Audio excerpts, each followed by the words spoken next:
Nah, selanjutnya adalah fitokimia dan fungsi makanan. Jadi pada makanan itu ada mengandung senyawa fitokimia.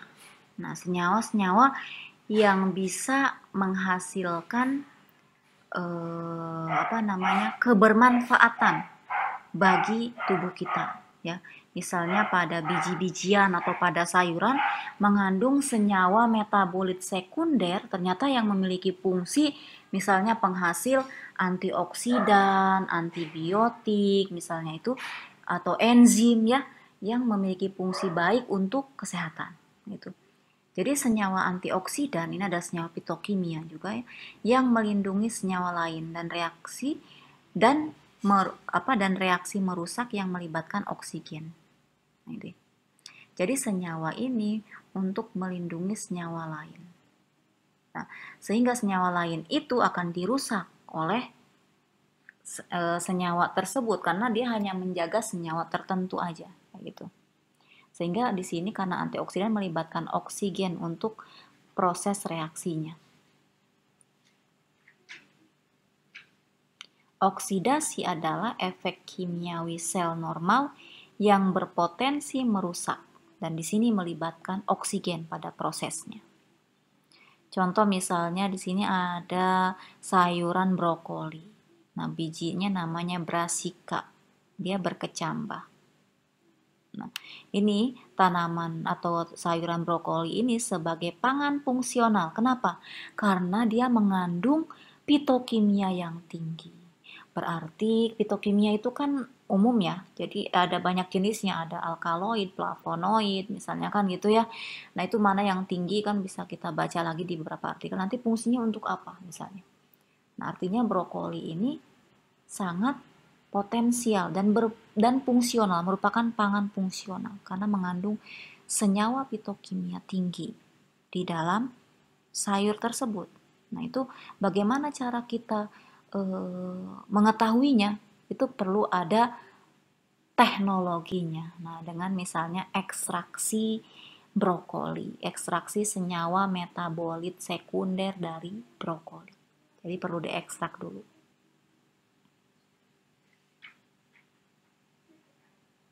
Selain itu juga ada dari jenis asam-asaman nih, asam linoleat.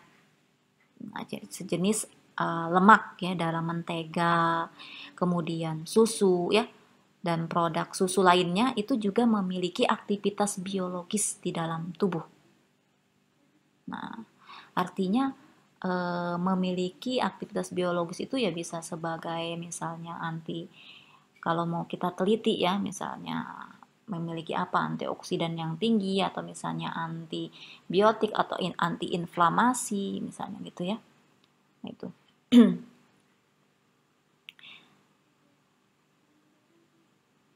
Nah, di sini kalau yang di asam linoleat ini aktivitas biologisnya itu bukan dari jenis fitokimia ya, tetapi bahan kimia aktif biologis yang diproduksi oleh hewan. Misalnya, memberi obat pada zat apapun yang dimasukkan ke dalam organisme hidup dapat mengubah fungsinya. Nah, jadi flavonoid itu salah satu jenis fitokimia ya. Dia memiliki pigmen kuning dalam makanan, memberikan efek fisiologis pada tubuh. Nah, itu. Jadi fitokimia itu sesuatu hal yang sangat penting untuk keberlangsungan, salah satunya adalah untuk kesehatan manusia ya.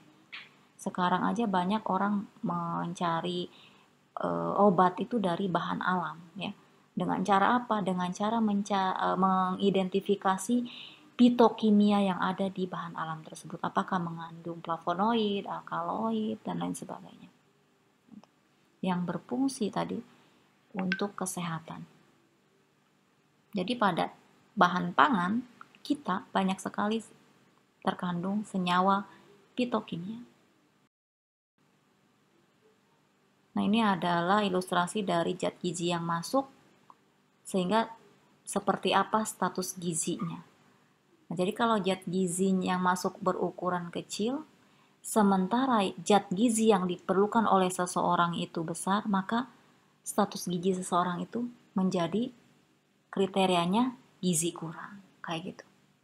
Nah, kalau zat gizi yang masuk itu sesuai dengan zat gizi yang diperlukan oleh tubuh, maka status gizi seseorang kriterianya gizi baik. Nah, jika zat gizi yang masuk itu besar, banyak ya, bahkan berlebih, sementara zat gizi yang diperlukan oleh tubuh itu tidak terlalu banyak, gitu kan? Artinya kalau berlebih kan tidak baik juga, gitu.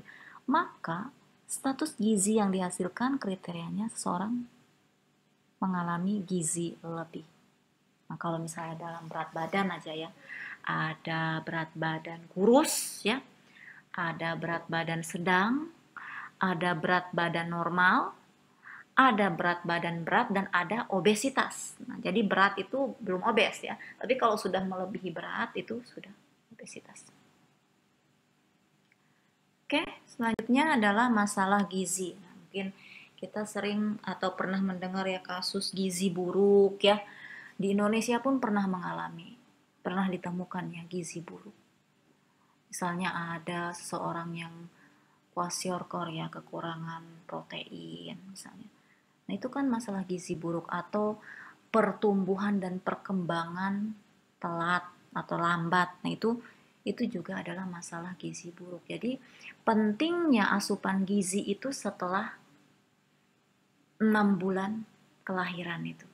Jadi kan awalnya itu bayi itu ya diberikan ASI sama ibunya, ya. Diberikan ASI, kemudian diberikan ASI secara eksklusif ya selama 6 bulan. Setelah itu ada istilah setelah 6 bulan itu MPASI, makanan pendamping ASI. Nah, itu makanan pendamping ASI ini, makanya ibu itu ya kalau sudah punya anak tuh harus betul-betul belajar bagaimana cara mengolah makanan pendamping ASI supaya bayinya itu tidak gizi buruk, tidak gizi lebih kan gitu. Nah, itu. Tapi gizinya normal atau baik ya. Nah, itu jadi sangat penting diperhatikan zat gizi yang dimasukkan ke dalam atau yang diberikan kepada bayinya. Nah, makanya kan di awal kelahiran itu bayi itu harus segera memperoleh makanan, itu berupa ASI ya.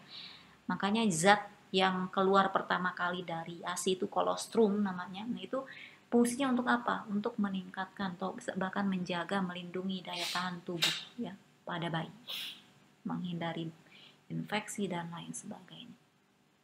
Tuh, bayi-bayi yang beruntung gitu ya, yang bisa memperoleh kolostrum dari ibunya. Kadang ada ibu itu pas setelah melahirkan tidak lagi bisa mengeluarkan ASI. Nah, itu sangat sedih ya. Makanya supaya kolostrum itu keluar di awal persalinan ya kelahiran bayi itu, si ibu itu harus melakukan treatment sebelum melahirkan, itu nama adanya apa, pemeriksaan payudara sadari ya namanya ya. Itu dengan cara pemijatan oksitosin ya, untuk meningkatkan hormon oksitosin itu ada titik-titik pijat ya. Itu pada saat ibunya masih hamil, itu di trimester ketiga biasanya itu dilakukan sebelum fase persalinan. Itu biasanya kalau di tenaga-tenaga medis itu ada itu apa namanya paket terapi itu pijat untuk tadi ya meningkatkan produksi ASI. Dan itu dilakukannya sebelum masa persalinannya. Oke, jadi masalah gizi itu gizi buruk, ya kurangnya ketersediaan pangan dalam keluarga misalnya karena ya banyak faktor ya kalau sudah kita berbicara keluarga ini, penghasilan keluarga, ya pendidikan keluarga, banyak hal yang mempengaruhinya kan gitu ya. Sehingga tadi keluarga tidak memperoleh makanan yang cukup untuk dikonsumsi. Kemiskinan ya. Nah, ini masalah yang general ya, ibaratnya di setiap daerah, di setiap negara itu pasti ada mengalami ini. Dan makanya apalagi sekarang masa pandemi ya, sedang masa sulit-sulitnya ya, semoga segera berakhir pandemi COVID-19 ini. Banyak kan orang tua pekerjaannya yang diberhentikan ya, yang dirumahkan, yang tidak bisa menghasilkan uang, sehingga juga timbul masalah-masalah gizi, mereka sampai misalnya tidak bisa makan untuk sehari-harinya. Nah, ini ketidakmampuan keluarga ini untuk menyediakan makanan yang cukup bagi anggota keluarganya. Jadi ini kaitannya dengan kondisi sosial dan ekonomi dari wilayah tertentu ya. Semoga ada yang peduli lah terhadap orang-orang seperti ini ya. Dan kita bersyukur ya masih bisa makan setiap harinya, dan hargai itu, syukuri itu. Jangan misalnya hanya makan tempe dan tahu aja dikeluhkan. Jangan, kita harus lihat ke bawah ya. Masih banyak orang yang tidak bisa makan itu. Malah kita sudah bisa dapat asupan gizi protein itu dari tempe, dari tahu ya. Kemudian karbohidrat dari nasi. Syukuri itu ya.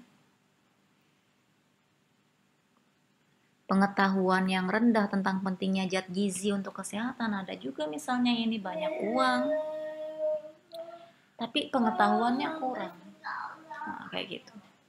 Selain itu juga kebiasaan makan yang salah. Nah ini, banyak uang tapi makannya salah. Ya, jadi artinya ya tadi seperti seperti indikator yang ketiga, makanan yang diasupi atau asupan zat gizinya terlalu berlebih atau salah yang dikonsumsinya. Harusnya misalnya tidak boleh mengkonsumsi protein berlebih atau karbohidrat berlebih karena akan mengakibatkan masalah gizi kan gitu. Nah, ini juga salah satu faktor yang menyebabkan permasalahan pada kasus gizi ini ya.